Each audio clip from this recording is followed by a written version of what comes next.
ಹರಿ ಓಂ ಗುರುಭ್ಯೋ ನಮಃ. ಆತ್ಮೀಯರೆಲ್ಲರಿಗೂ ಕೂಡ ನಮಸ್ಕಾರ.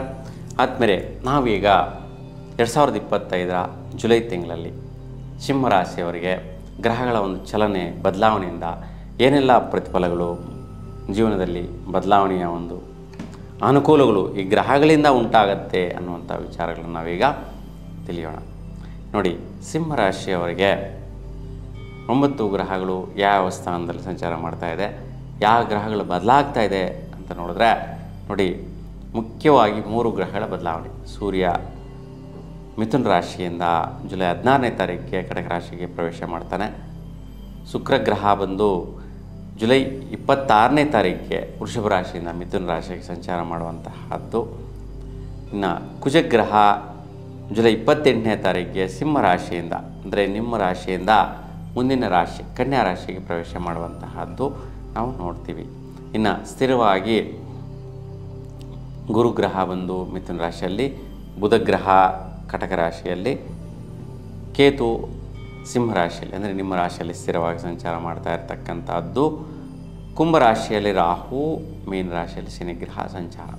ಹಾಗಾಗಿ ಈ ಗ್ರಹಗಳ ಸಂಚಾರ, ಸ್ಥಿರತೆ ನಿಮ್ಮ ರಾಶಿಗೆ ಈ ತಿಂಗಳಲ್ಲಿ ಏನೆಲ್ಲ ಯೋಗ ಫಲಗಳು ಸಿಗತ್ತೆ ಅನ್ನುವಂತಹದನ್ನು ನಾವು ಈಗ ನೋಡೋಣ. ನೋಡಿ, ಸಿಂಹರಾಶಿಯವರಿಗೆ ಬಹುಮುಖ್ಯವಾಗಿ ಪ್ರಾರಂಭದಲ್ಲೇ ತುಂಬ ಆದಾಯಗಳು ಬರುವಂತಹದ್ದು, ಕೆಲವೊಂದು ಆದಾಯಗಳು ಬರುವಂತಹದ್ದು, ವೈಯಕ್ತಿಕವಾದಂತಹ ಅಭಿವೃದ್ಧಿ ಪ್ರಯತ್ನಗಳಿಂದ, ಕೆಲವೊಂದು ಸೆಟಲ್ಮೆಂಟ್ಸ್ಗಳಿಂದ ಬರುವಂತಹದ್ದು, ಭೂಮಿ ಪ್ರಯತ್ನಗಳಿಂದ ಆಗಿರ್ಬೋದು, ಬಿಸ್ನೆಸ್ ವ್ಯವಹಾರಗಳಿಂದ ಆಗಿರ್ಬೋದು, ಯಾವುದೋ ಒಂದು ರೀತಿಯ ಒಂದು ಸಹಕಾರ, ಅನುಕೂಲ, ಆದಾಯ ಸಿಗುವಂತಹದ್ದು ಜುಲೈ 16ರವರೆಗೂ ನಡೆಯುತ್ತೆ. 16ರ ನಂತರ ಸ್ವಲ್ಪ ಖರ್ಚುಗಳು ಉಂಟಾಗುವಂತಹದ್ದು. ನಿಮ್ಮ ಮನೋಸ್ಥಿತಿಗೆ ಅನುಸರಿಸಿದಂತೆ ಯಾವುದೋ ಒಂದು ಇಂಪಾರ್ಟೆಂಟ್ ಖರ್ಚುಗಳಿದೆ, ಇಲ್ಲ ಮಕ್ಕಳ ಒಂದು ಶಾಲಾ ಕಾಲೇಜುಗಳಲ್ಲಿ ಫೀಸ್ಗಳು ಕಟ್ಟುವಂಥ ವಿಚಾರ ಆಗಿರ್ಬೋದು, ಅಥವಾ ವೈಯಕ್ತಿಕವಾದಂತಹ ಕೆಲವೊಂದು ನಿರ್ಣಯಗಳಿಗೋಸ್ಕರ ಖರ್ಚುಗಳು ಮಾಡುವಂತಹ ಸ್ಥಿತಿಗಳಿರ್ಬೋದು, ಆ ವಿಚಾರಗಳಿಗೆ ಖರ್ಚುಗಳು ಮಾಡುವಂತಹದ್ದು ಬರುತ್ತೆ.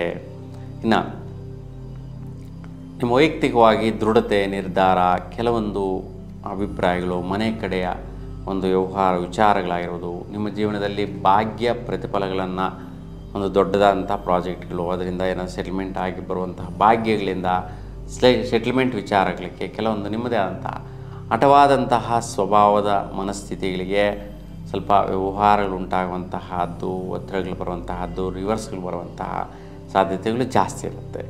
ಯಾಕಪ್ಪ ಅಂತಂದರೆ ನಿಮ್ಮ ರಾಶಿಯಲ್ಲಿ ಕುಜ, ಕೇತು, ರಾಹು ದೃಷ್ಟಿ ಸಂಚಾರ ಇವೆಲ್ಲ ನಡೀತಾ ಇರೋದ್ರಿಂದ ಸ್ವಲ್ಪ ವೈಪರೀತ್ಯಗಳು ಉಂಟಾಗುತ್ತೆ.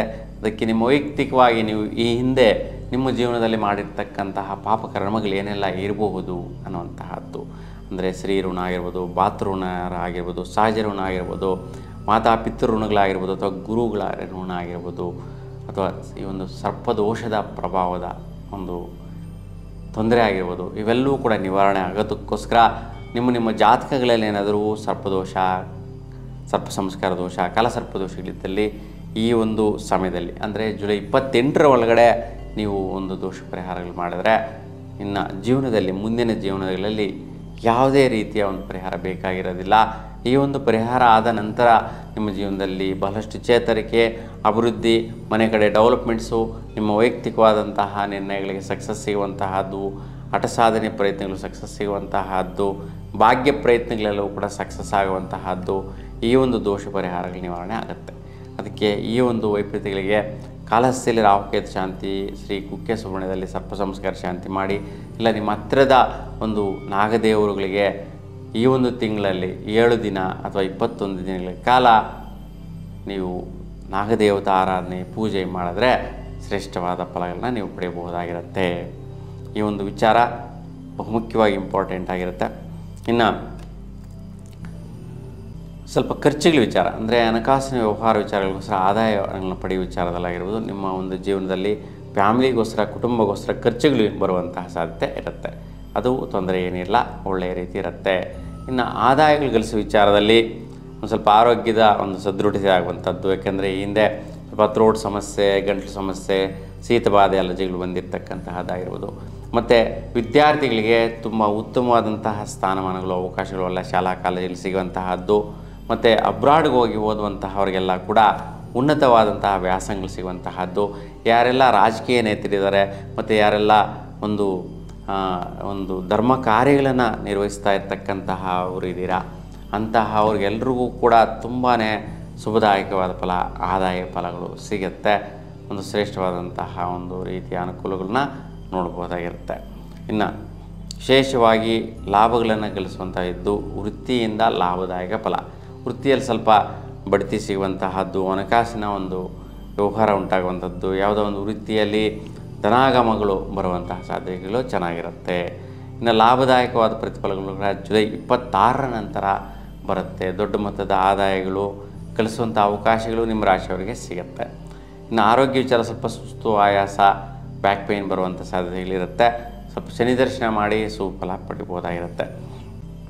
ಇನ್ನು ರಾಹುಕೇತುಗಳ ಪ್ರಭಾವ ನಿಮ್ಮ ರಾಶಿ ಮೇಲೆ ಇರೋದ್ರಿಂದ ಇನ್ನು 1.5 ವರ್ಷಗಳ ಕಾಲ ಕೂಡ ನೀವು ಒಂದು ಸರ್ಪದೇವರ ಆರಾಧನೆ ಪೂಜೆ ಮಾಡೋದ್ರಿಂದ ನಿಮ್ಮ ಒಂದು ದಾಂಪತ್ಯ ಸೌಖ್ಯಗಳು ಅನುಕೂಲವಾಗಿರುತ್ತೆ. ಮತ್ತು ವಿವಾಹ ಆಗುವಂತಹ ಅವರೆಲ್ಲ ಕೂಡ ಈ ಪರಿಹಾರ ಮಾಡೋದ್ರಿಂದ ಬೇಗ ವಿವಾಹ ಸಂಬಂಧಗಳು ನಿಮಗೆ ನಿರ್ಣಯ ಆಗಿಬಿಡುತ್ತೆ. ಸಿಂಹರಾಶಿಯವರಿಗೆ ಒಳ್ಳೆಯದಾಗುತ್ತೆ. ಸೊ ಹಾಗಾಗಿ ಒಟ್ಟಾರೆಯಾಗಿ ವೈಯಕ್ತಿಕವಾದಂತಹ ಒಂದು ಸದೃಢತೆಗಳನ್ನು ಕಳೆದುಕೊಳ್ಳುವಂತಹದ್ದು ಈ ಸಮಯದಲ್ಲಿ. ಯಾಕೆಂದರೆ ನಿಮ್ಮ ರಾಶಿಯಲ್ಲಿ ನಡೀತಾ ಇರ್ತಕ್ಕಂಥ ಗ್ರಹಗಳ ಸಂಧಿ ದೋಷ ಪರಿಹಾರ ಮಾಡ್ಕೊಳ್ಳಿ, ತುಂಬ ಸುಫಲ ಸಿಗುತ್ತೆ. ಅಂದರೆ ಯಾವ ಗ್ರಹಗಳಪ್ಪ ಅಂತಂದರೆ ಕುಜ, ರಾಹು, ಕುಜ, ಕೇತು, ಈ ಗ್ರಹಗಳ ಸಂಧಿ ದೋಷ ಪರಿಹಾರ ಮಾಡ್ಕೊಳ್ಳಿ, ಸುಫಲನ್ನು ಪಡೀತೀರಾ. ಒಟ್ಟಾರೆಯಾಗಿ ಒಂದು ಸ್ವಲ್ಪ ಪ್ರಮಾಣದ ವೈಪರೀತ್ಯಗಳು ಖಂಡಿತವಾಗಿಯೂ ಇದೆ. ಆ ದೋಷ ಪರಿಹಾರಗಳು, ಮೂಲ ದೋಷಗಳೆಲ್ಲ ಪರಿಹಾರ ಮಾಡ್ಕೊಳ್ಳುವಂತಹ ಸದವಕಾಶ ಸಮಯ ಅಂತಲೇ ಹೇಳ್ಬೋದು. ಒಟ್ಟಾರೆಯಾಗಿ ಆ ಒಂದು ಗ್ರಹ ಶಾಂತಿಗಳು ಮಾಡೋದರಿಂದ ದೇವತಾ ಅನುಗ್ರಹ ಸದಾಕಾಲ ನಿಮ್ಮ ಮೇಲೆ ಇರಲಿ ಅಂತ ಭಗವಂತನಲ್ಲಿ ಪ್ರಾರ್ಥಿಸ್ತಾ ಎಲ್ಲರೂ ಕೂಡ ಶುಭವಾಗಲಿ. ನಮಸ್ಕಾರ.